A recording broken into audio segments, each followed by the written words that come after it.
अब हम आपको गेमिंग जिहाद पार्ट 2 दिखाएंगे।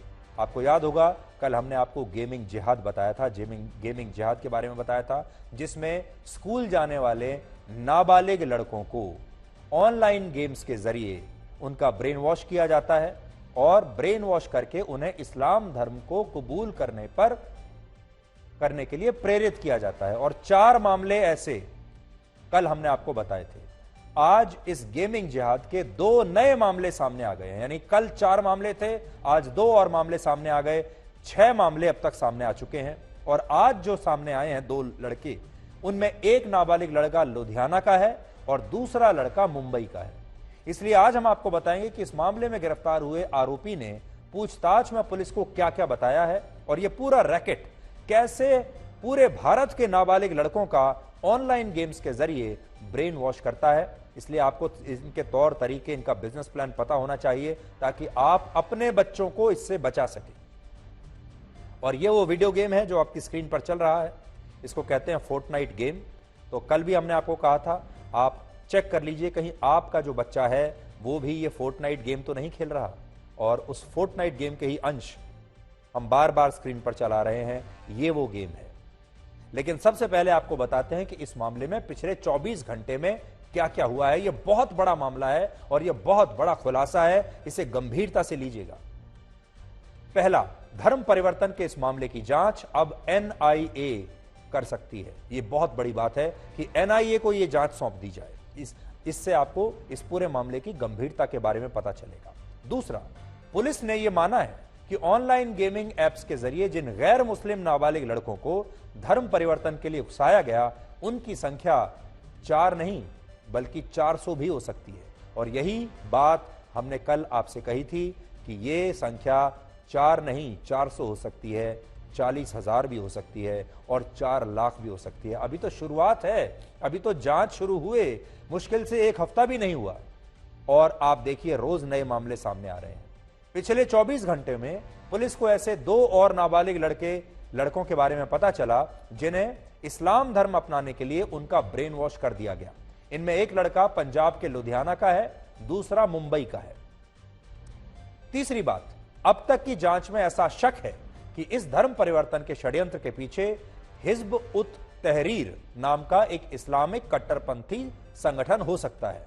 और यह वही संगठन है जिसके सदस्यों पर हिंदू लड़कियों को लव जिहाद का शिकार बनाकर उनका धर्म बदलने का आरोप है। और इस मामले में हाल ही में मध्य प्रदेश से कुछ लोगों को गिरफ्तार भी किया गया था, जिनमें 5 लोग ऐसे थे जो पहले हिंदू थे लेकिन बाद में इनका ब्रेन वॉश किया गया और इन सभी हिंदू लड़कों ने इस्लाम धर्म को अपना लिया और फिर उन लड़कों को लव जिहाद का टास्क दिया गया। और अब यही संगठन गेमिंग जिहाद भी कर रहा है और यह वो संगठन है जिस पर भारत समेत कई मुस्लिम देशों में भी बैन लग चुका है। और इन देशों में यमन, लेबनान और यूएई भी हैं जिन्होंने इस संगठन पर बैन लगाया है। चौथा, जिन आरोपियों के बारे में पुलिस को पता चला उनका पाकिस्तान और कट्टरपंथी जाकिर नायक से भी कनेक्शन हो सकता है और यह जाकिर नायक के एजेंट भी हो सकते हैं। जाकिर नायक धर्म परिवर्तन के ही बिजनेस मॉडल पर काम करता है और भारत से वो वर्ष 2016 में ही भाग गया था। 5वां अपडेट आपके लिए यह है कि इस मामले की जांच कर रही कुछ टीमों ने महाराष्ट्र में 10 ठिकानों पर छापेमारी की है, लेकिन मुख्य आरोपी शाहनवाज खान उर्फ बद्दू अभी तक पकड़ में नहीं आया है, वो अब भी फरार है। इस आरोपी को लेकर पुलिस ने कई बड़े खुलासे किए। जांच में पता चला कि शाहनवाज खान नाम का यह आरोपी खुद एक ऑनलाइन गेमर था और यह ऐसे हिंदू नाबालिग लड़कों की पहचान करता था जो ऑनलाइन गेम्स के लिए कुछ भी करने को तैयार होते हैं। और वर्ष 2021 में इसने ऑनलाइन गेमिंग एप्स और मैसेजिंग एप्स पर बद्दू नाम से एक फर्जी आईडी बनाई। इस फर्जी आईडी से यह ऑनलाइन गेम्स खेलता था और हिंदू नाबालिग लड़कों को कुरान की आयतें भेजता था और उनसे कहता था कि वो कुरान की आयत पढ़ने के बाद ऑनलाइन गेम्स खेलता है और इसीलिए वो कभी भी हारता नहीं है। और जब ये हिंदू नाबालिग लड़के इस पर विश्वास करके खुद भी कुरान की आयत पढ़ने के बाद गेम्स खेलने लगे तो ये आरोपी या इसके रैकेट के दूसरे गेमर्स इन लड़कों से, यानी जो हिंदू लड़के थे, उनसे जानबूझकर गेम हार जाते थे और इससे हिंदू लड़कों का इस्लाम धर्म में विश्वास बढ़ता चला गया और अपने धर्म से उनका मोहभंग होता चला गया। और जब इस आरोपी को ये पूरी तरह एहसास हो जाता था कि ये बच्चे अपना धर्म परिवर्तन करने के लिए अब मानसिक तौर पर पूरी तरह तैयार हैं और ये पूरी तरह ब्रेन वॉश्ड हो चुके हैं, तो फिर ये उन्हें स्थानीय मस्जिदों में जाने के लिए कहता था।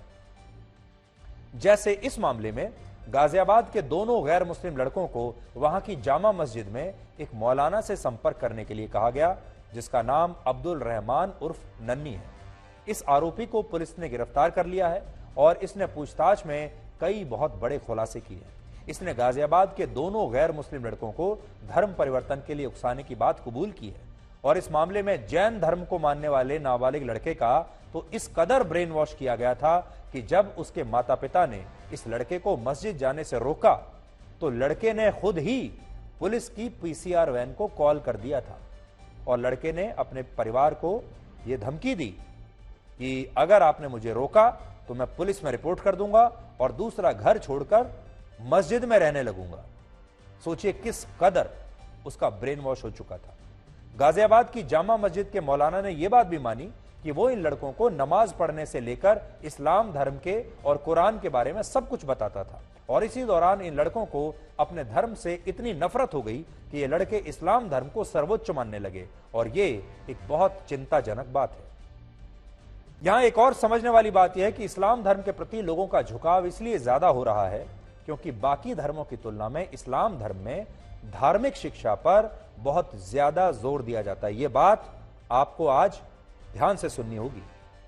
आमतौर पर एक मुस्लिम घर में, परिवार में इस्लाम की धार्मिक शिक्षा पर बड़ा जोर होता है और इसीलिए आज हिंदू धर्म को मानने वाले बहुत सारे बच्चे शायद ये नहीं जानते होंगे कि भगवान श्री राम भगवान विष्णु के 7वें अवतार थे या उनकी क्या कहानी थी, लेकिन इस्लाम धर्म को मानने वाले ज्यादातर बच्चों को अपने धर्म की पूरी जानकारी होती है और सबसे बड़ी बात यह कि उन्हें अपने धर्म और अल्लाह पर अटूट विश्वास होता है, अडिग विश्वास होता है। लेकिन हिंदू धर्म में बहुत सारे लोग ऐसे हैं जो अपने धर्म के बारे में ज्यादा कुछ नहीं जानते।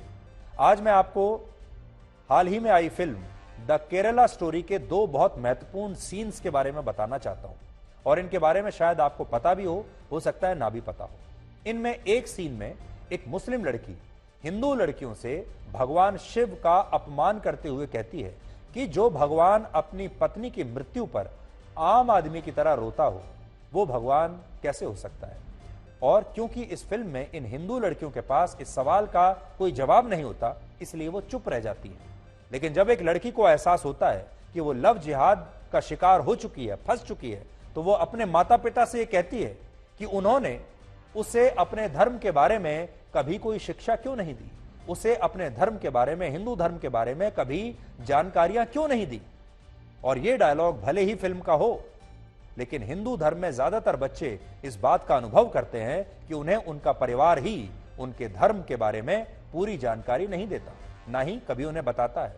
और ऐसा शायद इसलिए है क्योंकि हिंदू बच्चों के लिए धर्म वैकल्पिक है और मुसलमानों के परिवारों में धार्मिक शिक्षा वैकल्पिक नहीं है बल्कि वो मस्ट है, यानी वो एजेंडा में सबसे ऊपर होती है। यह फर्क होता है दोनों पृष्ठभूमियों में, दोनों परिवारों में। इसलिए आप देखते होंगे कि इस्लाम धर्म में बहुत सारे बच्चे मदरसों से पढ़कर निकलते हैं जहां कुरान की आयत से लेकर धर्म से जुड़ी हर छोटी बड़ी बात सिखाई जाती है।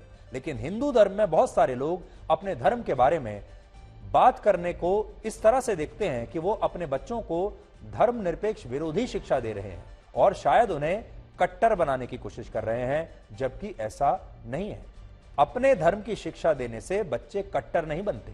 अपने धर्म की शिक्षा अपने बच्चों को देना सांप्रदायिक नहीं है, बल्कि अपने धर्म के बारे में अपने बच्चों को, अपने परिवार के सदस्यों को, सभी लोगों को बताना चाहिए, चाहे वो हिंदू हो, चाहे वो इस्लाम मानने वाले हों, चाहे वो सिख हों, चाहे वो क्रिश्चियंस हों, चाहे वो बौद्ध हों। क्योंकि आप जिस धर्म को मानते हैं उस धर्म के बारे में तो आपको पूरी जानकारी होनी ही चाहिए और बच्चों को भी होनी चाहिए। हिंदू धर्म में भगवान शिव, भगवान श्री राम और भगवान श्री कृष्ण को लोगों का आराध्य माना जाता है, लेकिन इनसे जुड़ी जो मान्यताएं हैं उन्हें पौराणिक कथा या फिर काल्पनिक कथा मान लिया जाता है। आज भी बहुत सारे लोग उनकी कथाओं को पौराणिक और काल्पनिक कथाएं मान लेते हैं।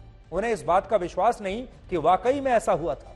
हिंदू धर्म में भगवानों को लेकर मान्यताएं हैं और बहुत सारे लोग ऐसा सोचते हैं कि इन भगवानों को लेकर जो कहानियां हैं ये कितनी सही हैं या कितनी गलत वो कह नहीं सकते, और इसीलिए रामायण और महाभारत को भी कई बार कल्पना से जोड़ दिया जाता है। और ये काम कोई और दूसरे धर्म के लोग नहीं करते, बल्कि हिंदू धर्म के लोग ही हमारे ही अपने इस देश में कई बार रामायण को काल्पनिक बता देते हैं, महाभारत को काल्पनिक बता देते हैं, और जो भी हमारी पौराणिक कथाएं हैं उन्हें भी काल्पनिक बता देते हैं।